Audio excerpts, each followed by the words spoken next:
우리 하나님의 말씀 마가복음 10장 13절부터 22절까지의 말씀을 함께 보도록 하겠습니다. 마가복음 10장 13절부터 22절에 있는 말씀입니다.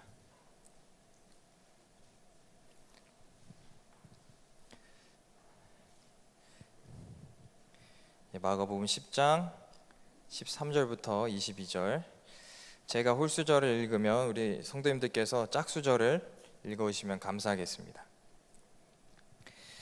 사람들이 예수께서 만져주심을 바라고 어린아이들을 데리고 오매 제자들이 꾸짖거늘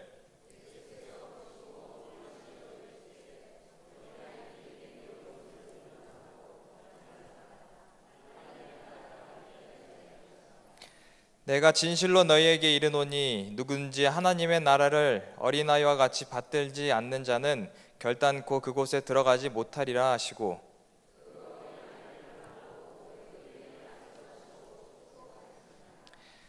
예수께서 길에 나아가실새 한 사람이 달려와서 꿇어 앉아 묻자오되 선한 선생님이여 내가 무엇을 하여야 영생을 얻으리이까?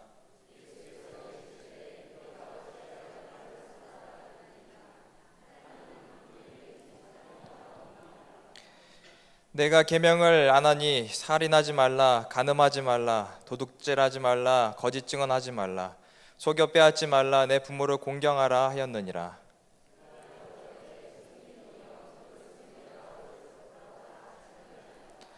예수께서 그를 보시고 사랑하사 이르시되 내가 아직도 한 가지 부족한 것이 있으니 가서 내게 있는 것을 다 팔아 가난한 자들에게 주라.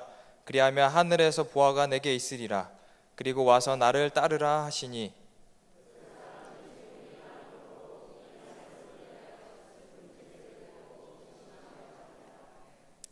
아멘.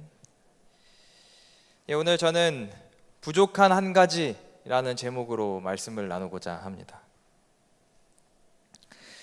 제가 인터넷에서 한 몇 달 전에 좀 재미있는 영상을 본 적이 있습니다. 광고인데요, KT 광고인데 그것을 굉장히 좀 흥미롭게 봤던 기억이 있습니다. 혹시 영상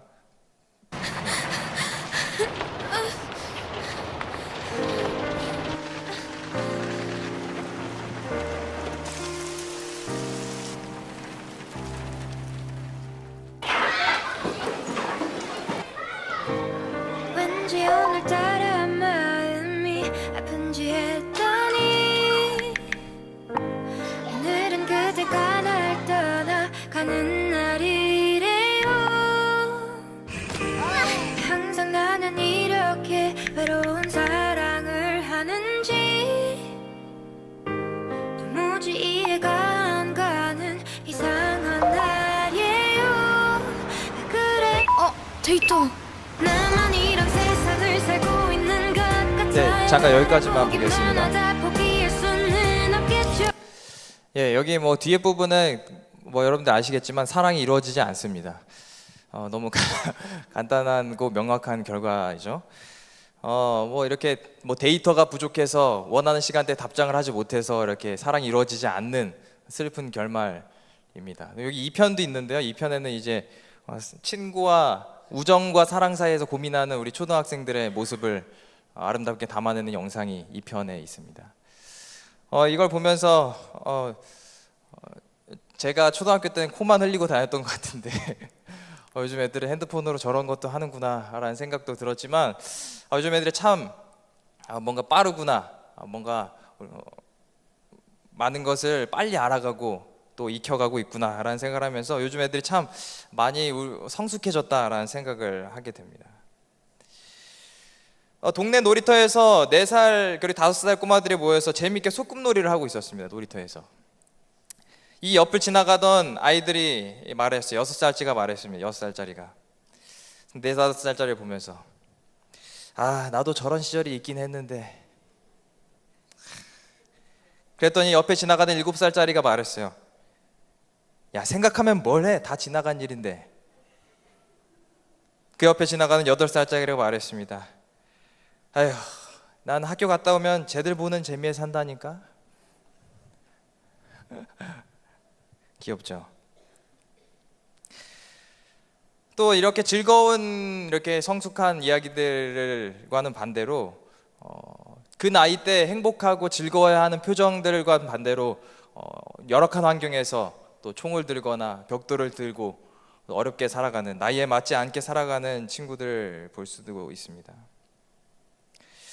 그래서 이런 것들을 보면서 우리가 많은 생각을 하게 되는데, 그 중에서 저는 오늘 말씀을 통하여서 교회에서 우리는 신앙의 성숙에 대해서 좀 살펴보려고 합니다. 오늘 성도님들과 읽은 본문, 그리고 나이와는 다르게 살아가는 아이들의 이야기를 보면서 과연 성숙한 신앙인이란 어떤 모습일까? 라고 생각해 봅니다. 성숙한 신앙인은 어떤 모습일까를 생각해 보면서 어쩌면 우리가 추구하고 있는 성숙이라는 것이, 또 아니면 누군가에게 강요하고 있는 신앙의 성숙이라는 것이 어린아이들을 우리가 방금 봤던 것처럼 이런 부자연스러운 모습이 우리가 생각하는 성숙의 모습이 아닐까. 8살짜리, 7살짜리, 6살짜리가 성숙한 말을 했지만 되게 부자연스러웠잖아요, 그죠? 자기의 모습에 어울리지 않은 말들을 하게 될 때 우리의 신앙의 목표, 최종 목표, 그거는 과연 무엇일까? 저는 자연스러운 것이라고 생각합니다. 하나님과 함께하는 것이, 또 예수님과 동행하는 것이 자연스러운 것. 그래서 조화와 자연스러움을 배우라고 하나님께서 천연계와 자연을 우리 주위에 두신 게 아닌가 생각해 봅니다. 신영복 씨의 강이라는 책을 보면 김정희라는 사람에 대해서 나옵니다. 추사 김정희에 대해서 나옵니다. 그래서 그 이야기 보게 되면 봉은사 현판에 대해서 말하면서 이 봉은사 현판의 글씨체를 말을 하고 있습니다. 화면 넘겨주시면 그 글씨체가 있는데요. 이 글씨체를 보게 되면 사람들이 무슨 이런 어린아이 같은 글씨체를 봉현사 현판으로 만들고 쓰고 있나라고 말한다고 합니다. 그런데 이 글씨는, 또 이 글씨체는 이 사람이 죽기 3일 전에 쓴 글씨라고 해요. 그 말인즉 이 글씨가 어떤 거라는 거예요? 그의 삶에서 모든 이렇게 예술의 혼이 집약된 궁극의 글씨체라는 것이죠. 궁극의 글씨체. 어린아이 같은 낙서가 가장 좋은 글씨체다라는 글이 있는 것처럼, 이 궁극의 글씨체는 밖으로 보이는 모습이나 형식으로는 측정할 수 없다라는 것이죠. 어쩌면 신앙도 마찬가지가 아닐까요? 어린아이의 물 흐르듯한, 또 예수님을 바라보면 함께하고 싶고 자연스럽게 달려가고 싶은 마음이 어쩌면 신앙의 궁극적인 경지가 아닐까 생각해 봅니다. 겉에 보이는 형식이나 외모가 아니라 하나님을 향한 어린아이와 같은 마음, 그것이 우리가 추구해야 하는 진정한 신앙이 아닐까요? 그런데 예수님을 따르던 제자라는 사람들이 예수님과 생각하는 것과 약간 달랐던 것 같아요. 엄마들이 자기 아이들을 안아오면서 또 데리고 오면서 축복을 좀 받게 해달라고 예수님께 다가가기 위해서 왔을 때 제자들이 그것을 막았습니다. 사람들이 예수께서 만져주심을 바라고 어린아이들을 데리고 오매 제자들이 그들을 꾸짖었어요. 지금 예수님이 어떤 사람인데 애들하고 놀게 생겼냐? 그럴 시간이 없다라고 하면서 그들을 꾸짖었어요. 그런데 예수님이 그 모습을 보고 분노를 내십니다. 14절에 보게 되면 예수께서 보시고 노하시어 이르시되 어린아이들을 내게 오는 것을 용납하고 금하지 말라. 하나님의 나라가 이런 자의 것이니라 하면서 아이들을 안고 또 축복해 주시는 장면이 나오게 됩니다. 여기서 우리에게 한 가지 의문이 생겨납니다. 하나님께서, 또 예수님께서 이 제자들을 혼내실 것까지는 없지 않으신가? 이게 좀 너무 오버하신 거 아닌가? 그 어린아이들 오는 거 막았다고 해서 이렇게 분노하실 것까지는 없지 않은가? 어느 한 목사님이 설교 중에 이렇게 말씀하신 것이 기억에 남습니다. 사람들이 보통 언제 전화를 할까? 라고 질문을 던지셨어요. 그 목사님이 말씀하시기를 사람들은 어떤 목적이 있을 때 보통 전화를 한다. 뭔가 용건이 있고 목적이 있어야 전화를 한다고 합니다. 쓸데없이 전화하는 사람은 많지 않대요.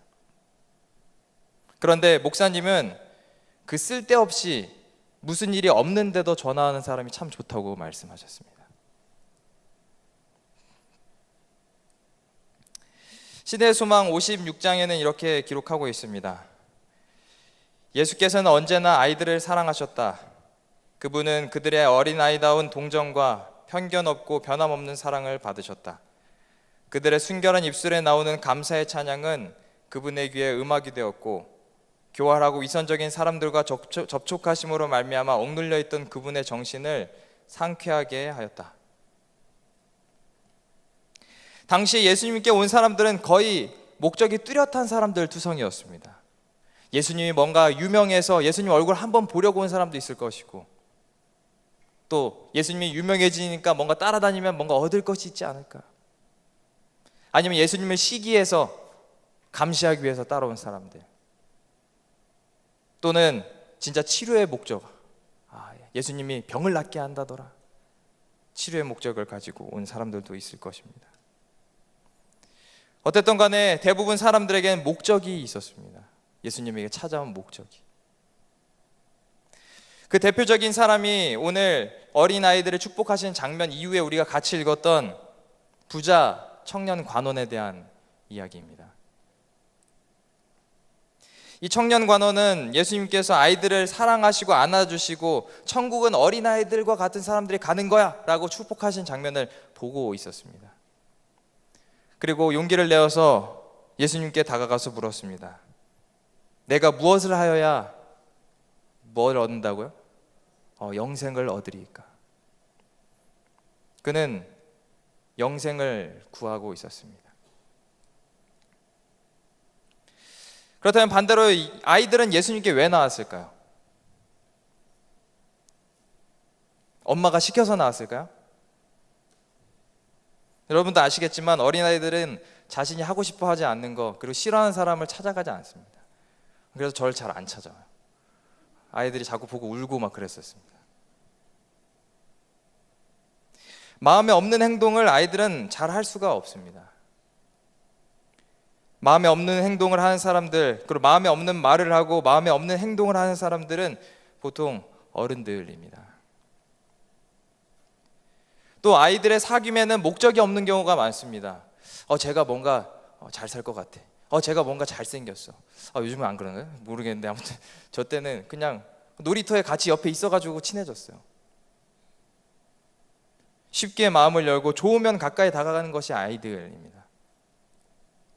그런데 제자들이 예수님께 좋아서 다가오는 아이들을 막았던 것이에요. 정말 예수님이 좋아서 오는 사람들, 순수한 목적을 가진 아이들을, 어쩌면 거기에 모인 많은 사람들 중에서 예수님이 가장 순수하고 또 관심 있게 바라보셨던 사람들이 바로 이 아이들이었을 것인데 그들을 막은 것이었습니다. 예수님께서 분노하실 만하시죠. 우리는 아이들과 젊은 부자 관원으로 대표되는 이 두 부류 사이에서 스스로에게 질문해 봐야 합니다. 나의 신앙은 그럼 어디에 섞여 있는가? 아이들인가? 아니면 어떤 목적을 가지고 서 있는가? 신앙을 왜 하나? 좋아서 하는가? 의무감에서 하는가? 오늘 나는 예수님이 좋아서 이 자리에 왔나? 아니면 마음은 없는데 형식과 의무를 다하기 위하여서 왔는가? 만약에 마음은 전혀 없는데 영생을 얻기 위해서 억지로 예수님께 나왔다면 그것처럼 불쌍하고 불행한 일이 또 있을까요?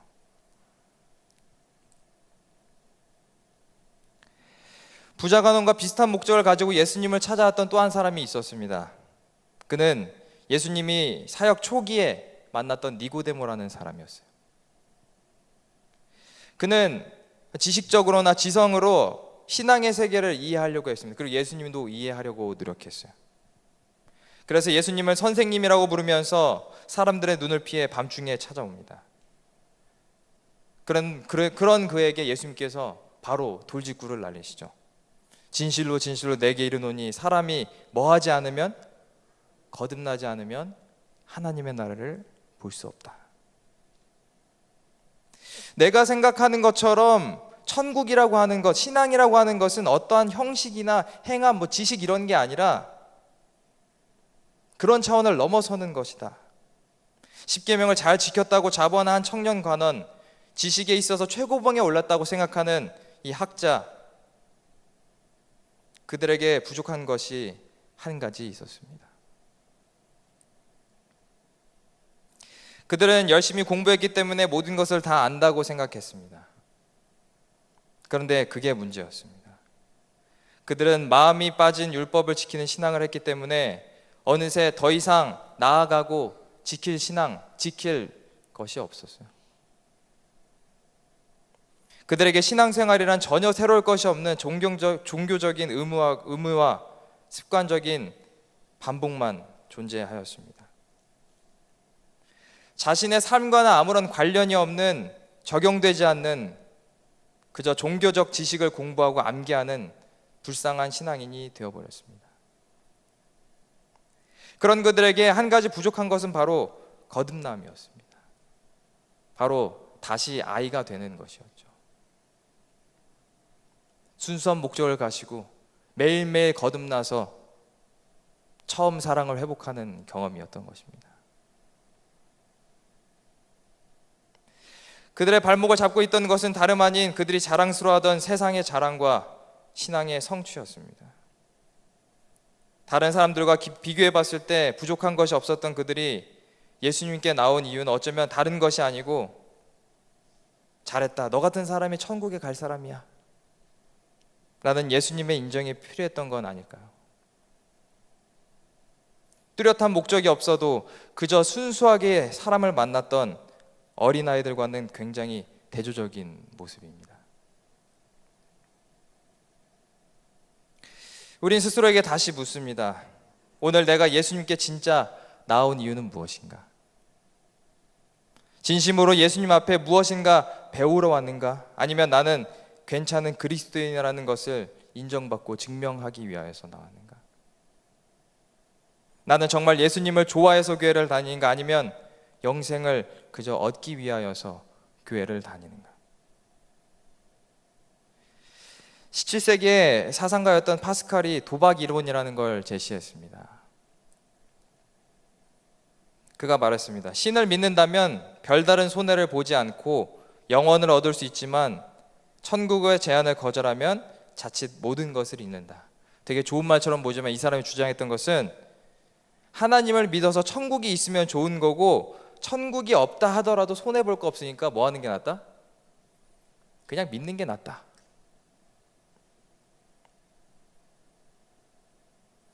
신앙이란 위험을 대비하기 위해서 보험으로 하는 것인가요? 마음도 편하게 해주고 스트레스 받을 때 수다도 떨 수 있고 뭔가 삶의 활력소가 되는 곳이어서 하는 것입니까?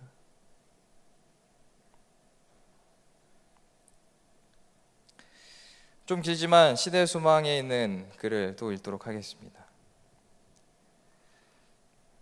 하나님의 계명을 지켰다는 그의 주장은 기만이었다. 그는 재산이 자기의 우상임을 보여주었다. 세상이 그의 애정의 첫째 자리를 차지한 동안 그는 하나님의 계명을 지킬 수 없었다. 그는 선물의 시여자보다 하나님의 선물들을 더 사랑하였다. 그리스도는 청년에게 당신과의 친교를 제의하셨다. 그분은 나를 따르라고 말씀하셨다. 그러나 그에게 있어서 구주는 사람들 가운데서 그의 이름이나 재물만큼 귀중하지 않았다. 보이지 않는 하늘 보화를 위하여 보이는 세상 재물을 포기하는 것은 너무나 큰 모험이었다. 그는 영생의 제의를 거절하고 떠나갔다. 그때 후로 항상 세상이 그의 경배의 대상이 될 것이었다.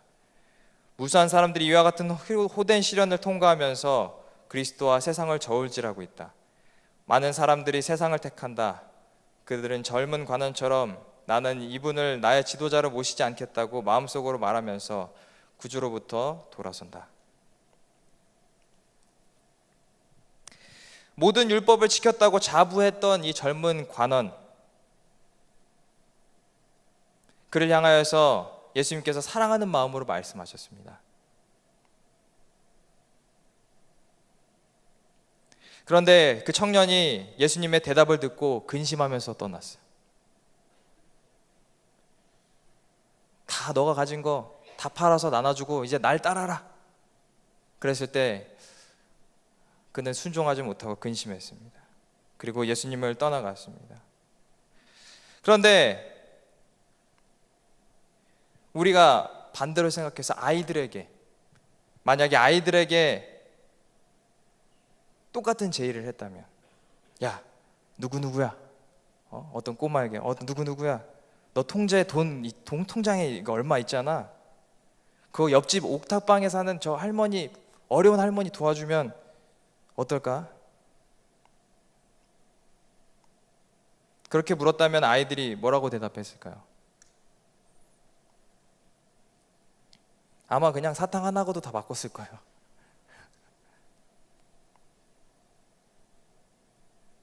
같은 질문인데 아이들에게 했을 때와 젊은 부자 간원에게 했을 때 대답이 다릅니다. 이것이 재산의 문제였을까요? 자기 집을 팔고 안 팔고의 문제입니까? 예수님을 따를 수 있는 사람들은 모든 것을 다 팔고 아무 재산이 없는 사람만 예수님의 제자가 될 수 있다, 뭐 그런 내용일까요? 아닙니다. 이것은 상대방에 대한 애정, 사랑이 얼마나 있느냐에 대한 질문이었습니다. 애정이 있다면 과연 그 크기는 어느 정도인가 하는 시험이었습니다. 내가 예수님을 얼마나 사랑하는가에 대한 것이었습니다. 그런 의미에서 다니엘서 3장 16절부터 18절에 있는 다니엘의 세 친구 이야기는 우리에게 참 감동이 됩니다. 다니엘의 세 친구에게 금신상에 절하지 않으면 풀무불에 던져버리겠다고 말하였을 때 그들이 대답합니다. 하나님께서 능히 우리를 건져내실 것입니다. 하지만 그렇게 하지 아니하실지라도 하나님만을 섬기겠습니다. 그들이 했던 고백은 부자 관원과는 반대되는 대답이었어요. 자신의 유익과 조건을 달지 않은 신앙의 모습이었습니다. 예수님만 바라보고 나아온 조건 없는 어린아이와 같은 신앙인이었어요. 성경은 천국은 이런 자의 것이라고 말합니다. 어린아이와 같은 자가 가는 곳이다. 마음이 가난해서 편견이 없고 늘 배우는 사람이 있는 곳이다. 사람들이 울면 괜히 슬퍼져서 나도 따라오는 사람이 있는 곳이다. 마음이 독하지 않고 유순한 사람들이 있다. 옳은 것을 배우면 그대로 실천하는 사람들이 있다. 마음이 깨끗한 사람, 어딜 가든지 친구를 쉽게 만들어 화평을 나눠줄 줄 아는 사람들이 있는 곳이다. 그게 팔복 아닙니까? 팔복.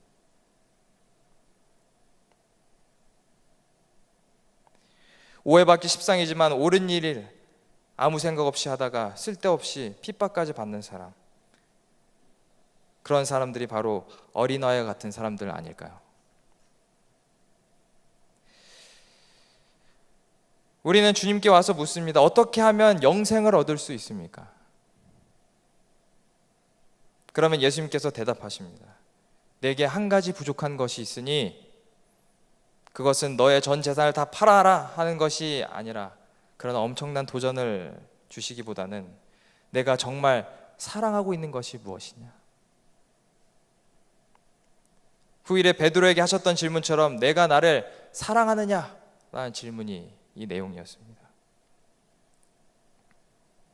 우리의 신앙의 껍데기를, 형식이라고 하는 껍데기를 다 걷어내고 또 걷어내고 의무와 제도, 받아왔던 교육, 신앙의 습관 등까지 다 버린다면, 하나하나 버려본다면 과연 자신 있게 나는 지금 예수님을 그 무엇보다도 사랑합니다 라고 말할 수 있을까요?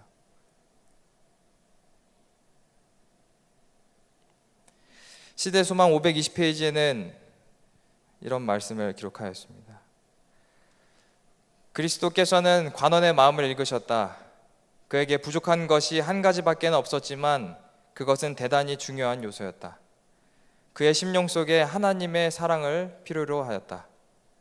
그리스도의 말씀은 그 관원에게는 사실상 너희 섬길 자를 오늘날 택하라는 초청이었다. 내게 한 가지 부족한 것이 있다. 그것은 어쩌면 우리가 늘 고민해 왔던 엄청난 양의 헌신의 크기, 이런 것이 아닐지 모릅니다. 그것은 예수님을 향한 어린아이와 같은 사랑을 말하고 있습니다.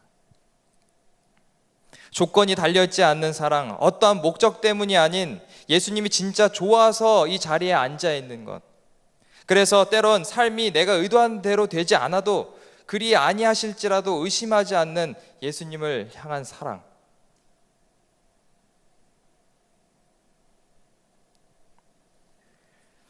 혹시 저를 비롯하여 이곳에 내 자아가, 내 자신이 너무 커져 버려서 어린아이일 때 그 순수한 신앙을 잃어버린 분들이 있습니까? 그렇다면 우리는 다시 하나님과의 사랑의 관계를 회복해야만 합니다. 구구절절하고 애절한 이 러브레터, 성경을 우리는 깊이 묵상해야 합니다. 그리고 이 말씀을 묵상하면 우리의 선택은 어렵지 않습니다. 왜냐하면 예수님께서 우리를 먼저 사랑해 주셨기 때문입니다. 죄인인 우리를 위해 십자가에 달리셨고 계속해서 등 돌리를 우리 위해 항상 앞뒤 가리지 않으시고 계산하지 않으시고 어린아이처럼 우리를 먼저 사랑해 주셨기 때문입니다. 계산해 보면 말이 안 되죠. 제가 어느 날 상상을 해봤거든요. 근데 제가 만약에 그 하나님의 모습이라고 생각하고 인간이 개미라고 생각하면 제가 개미를 대신해서 죽는다는 건 말이 안 되죠. 이거보다 더 큰 사실 갭 차인데 말이 안 되는 겁니다. 계산하면 말이 안 되는 거예요.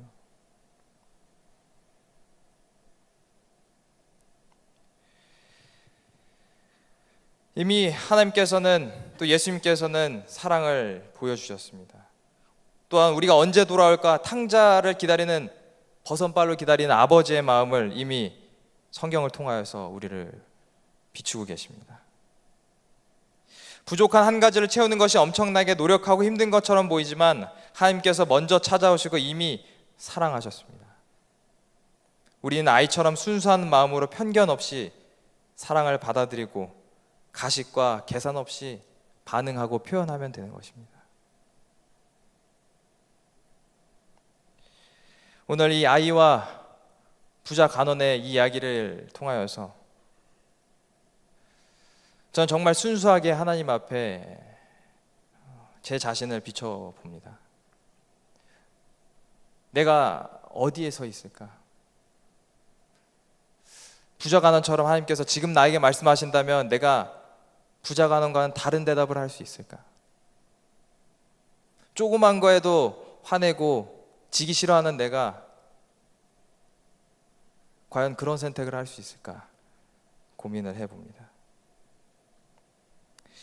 앞으로 남은 한 주 하나님을 만나는 게 너무 즐거운 순수한 신앙인, 또한 사랑하기 때문에 아버지를 향해 달려가는 어린아이와 같은 신앙이 되어서 눈치 보지 않고 재지 않고 계산하지 않고 하나님 품 안에서 마음껏 우리가 서로 교제하는 우리 성도님들이 되길 바라면서 말씀을 마치겠습니다.